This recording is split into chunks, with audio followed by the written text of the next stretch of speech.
Yeah, occasionally I'll be watching television, put it on mute, and just close caption because I want to watch the actor without the dialogue. What did you learn? What do you learn? I learned I saw some great acting. I saw some great acting because you're not hearing the dialogue, you're just seeing their presentation of it. You're not hearing it. Who's really being honest. A lot of actors can seem to be honest, but when you take away the talk, and sometimes it's vice versa. If you take away the picture and you just hear them, you can hear if they're not honest. I used to do that with all the presidents. I used to just listen to them because I could tell immediately if they were lying. Okay, so you're sitting back now. Talk about your. Let's talk about President Obama right now. Have you listened to him without listening to him? What is the impression you're getting here? And then talk about Donald Trump. You talk about talk about. You mean talk about what he sounds like? Talk about the way he's very well trained in power. Everything with the emphasis and he's got the silences going. I can't really hear him because he's on the edge of yelling, so I can't really hear him, and I just hear that he wants to be first under all circumstances. That his word is law. He's the one that knows.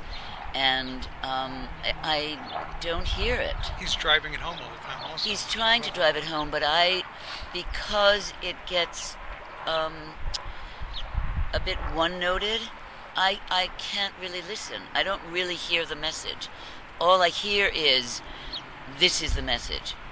My fist, and the sound of my voice, that's the message. Trump this and Trump that a lot. But I don't really hear what he's saying, and I can't follow him a lot. But then again, I don't really listen to Donald Trump. So I've never watched his shows on the news once in a while I've seen him, but I really don't know what he's saying most of the time. Talk about the different classes you give. I know you do media, you do business presentations, you do acting.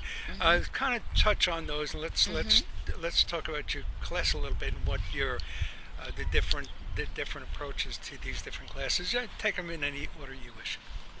Well, my acting class is about acting, so it's not about voice, but I bring voice into it because if in fact they're doing exceptionally well or exceptionally badly, the voice is always tinging on it.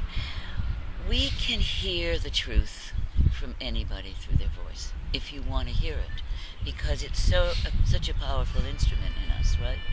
It's what we have to say what we mean and mean what we say. And a lot of people are couching, and they don't want to mean what they say. They don't mean what they say. We have some background music. That's so great. It is New York. That's right. I love to be outside doing the visuals. We have New York background music. Right. A guy on the harmonica. And I can always hear that in the actors that I'm working with. When it comes through the voice, when finally the work comes through their voice, I know they're home. When their emotional life comes through their voice, when their intent comes through their voice, when you hear all that magic in anybody's voice, what they're really feeling, then they've got it. Right. Then they have it. And it's the same. I work with that idea with everybody. I want to know who you are. I'm not interested in just the information you're showing me on this page. I want to know who you are. Your audience wants to know who you are. Whether you're presenting Kleenex or you're presenting Chekhov, people want to know who you are. And that's what I'm after. The first time we spoke on the phone, we talked for a while, and I was sort of getting, and to take this in the greatest, in the best spirit, I felt like I was being grilled. Who are you? Who are you? What do you do? And when I guess I use too many words sometimes, try to explain instead of getting right to it. it's best to use less words to get to the point, to make your point. And I was using too many words, and you kept on stopping. Who are you? Explain who you are. Do you recall that first conversation? I didn't. Honestly, Lynn, I didn't think we were going to be sitting here today off that first conversation. I said, "Oh my God, this was a disaster. She'll Well, never speak with me." I have had a lot of people call me, and I really want to know who I'm going to be talking to, you know? Well, And so I always do that. I always like, exactly where are you? Who are you? Yes, I do that. And I do that with everyone I work with. Because I'm asking them to bring themselves to the material. Business people, actors, whoever, bring yourself to the material, and let's be as clear and as beautiful as we can when we're trying to show who we are. And I question my actors like that. They do personal monologues to bring that to the material that they're working on. The people that I rewrite scripts, because they say, no, it's much too much. You got much too much here. Let's get rid of the fat. And that's basically what I was saying to you. Let's get rid of the You're fat. great. You're a cut to the chaser kind of folk. Well, I also have had people call me to do what we're doing right now who I wasn't sure of how professional they were. Let's Right. put it that way, right? Right. That it was really going to be something that was going to help anybody hear anything, and something that I wanted to do. So I'm always. We have some sparrows gathering and a couple of pigeons walking by. Would these be English sparrows? I have no idea. Sparrows, in a way, are the strongest bird there is because Is no there? matter what the weather is, the sparrows are here in the That's snow and the right, rain. That's right. And they don't walk, they hop. They're beauties. Yeah, aren't they? They I just. love the New York birds. The sparrows are here 24/7, And they 365 make days. wonderful sounds. Do they? Yeah, they make wonderful sounds. I was watching apparently at least an older sparrow feeding almost by hand the youngest sparrow one afternoon. I said, wow, kind of almost like cutting up the food for this youngest Well, sparrow. they do that. That's what birds do. They regurgitate to feed their young. Right. I'm on the 19th floor, and the birds go by. They go by. They've started to go by now in the spring. And we have a big roof garden, and it's gathering the birds. It's wonderful. Right. Bird sounds. Coming here on the offer. First of all, let me just say you're listening to Visions, a series of visits to almost everywhere. I'm your host and fellow traveler, Herb Malsman. We're at Chelsea Pier. We're sitting outside with a few sparrows, a couple of sparrows looking on. We're with Lynn Singer of Lynn Singer Voice Works. Let's get a website. Let's do that, and then we'll do it at the end, and then we'll go on from there. My website is Lynn Singer, lsvoiceworks.com. LS. lsvoiceworks.com. Sounds like it works. Voice works. Coming over here in the subway, oftentimes there are folks coming on with looking for handouts and looking for the first time in a long time, and I haven't. This is the past couple of weeks. I haven't been on a subway in a couple of years, but a three-piece. I guess the best way to call it would be mariachi. An accordion and a guitar and just fantastic. They were spectacular. There's incredible musicians on the subway and underneath the subway. I know, it's amazing. They're just great. It's wonderful. It was There's wonderful. opera singers. There are opera singers. There's a whole group of underground musicians. Yeah. I want to give your listeners. Do we have enough time? We have about 2 minutes. I want to give your listeners a treat. There is something that I love from a writer named Eudora Welty. And she wrote a book called One Writer's Beginning. It's really worth reading, but I want to quote something from her, okay? Sure. So, she says this in her book, One Writer's Beginning. She says, at around age 6 perhaps, I was standing by myself in the late summer day when the sun is already below the horizon and the rising full moon stops being chalky and begins to take on light. There comes a moment, and I saw it then, when the moon goes from flat to round. For the first time, it met my eyes as a globe, The word moon fell into my mouth as though fed to me out of a silver spoon. Held in my mouth, the moon became a word. It had the roundness of a Concord grape. Grandpa took off his vine and gave me to suck out of its skin and swallow whole. In Ohio, Eudora Welty. That's what I want you to learn about words. You can feel them everywhere you are, in your body, and the power of them. Isn't it beautiful? Even the birds have gathered.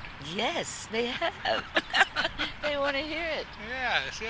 Well, those two guys who just played, that was beautiful. Thank you. Thank you. I wanted to close with that, but I want to continue a little bit. I was really Fat bird. another guy Very coming past. big fat bird. Boy, he's kind of chunky. Yeah. And a sparrow showing up. I wish it would come on my finger. Look at this. I guess. I'm drawing them. See the sounds. They love the sounds. Because listen to the birds. And the trees. They're going to start. Those trees are so beautiful when spring really springs. Is spring going to happen? Yeah. Spring is where? Spring is where? What is going on with spring? It's just April. Let's go back to the subway for a moment, and then what I'm going to do is, folks, let me give you a heads up. I would like you to do that piece again, and then we'll close with that. You want me to do it twice? Why? Yeah, because I'd like to close with that. I'd like that to be our final thought. Okay. So, folks, you're going to hear it one more time before we close, and I'll give the outro, and then you can close it. I want to go back on the subway for a moment. People that are getting on the subway to panhandle, that is also something that has to be trained. The story and the way it's brought across, and how it's performed. It's See my always point? interesting as to who gets the money. There are some people that walk through the subway car, and people just give to them. But I think, again, they can tell when someone's honest. It's not so much what they're saying, but when they're honest. Yeah. I mean, that's what I feel. When I give money, it's because I really feel that person. I always keep change in my pocket. You know, you have to when you're walking around New York. But I always feel that. But they're really sincere. They're trying. They're wanting to make a difference. They're not just thinking, well, got nothing to do today, so I'm going to go out and get some money on the subway. And there's big money being made on the subway. You think? I think so. What do you mean by big money? Well, I'll tell you what. If you have a pretty good story, and it's always good. Look at the bird. Look at the gathering here. If you have a good story, especially if you have a child in tow, if you have the right look, you have 8 or 9 cars to a subway train, to 8, 9 cars. You got to be able to do a $50 a car. I mean, with any kind of story, you got to make 50 cents a car. Well, 9 cars, and you hit 40. You're getting ready to do something. You hit 42nd Street. You can hit 50 if you're really industrious. Take a little break. You can do 50 trains a day. And I guess look so. at it. I guess so. So $4 a trade, $50 and tax free. At the end of the day, you got yourself a couple $100, and we're talking minimum. That's pretty good money. What do you think? I think you should go on the subway. I think that's what I'm going to do. And you should be interviewing them. Yeah, I'll tell you what. I think that would make a very good story. At the very least, it'll help me pay for my Metro card that I just picked up. Okay. Do you have a favorite class you give? Is it media? Is it business? What gives you the most satisfaction? What is the most? What it is that when the challenging. What's the most satisfying is when the people really get it. I worked with a woman. I'm starting to Skype, folks. Uh-oh. I'm starting to Skype. I'm working with people Skyping, and I worked with a woman yesterday on Skype, and she just gets it. She's Japanese, and she's a doctor, and she's not being heard. Her voice isn't strong enough. And it was so much fun. It was so much fun because all we have is Skype to see each other and to see the background in our apartments, but she was really understanding what I was trying to do with her, and that's what is exciting, is when the the message is there. So you can Skype your classes as well? You can Skype I'm your... Skyping the private classes now. I haven't tried Skyping a group class. How does that work?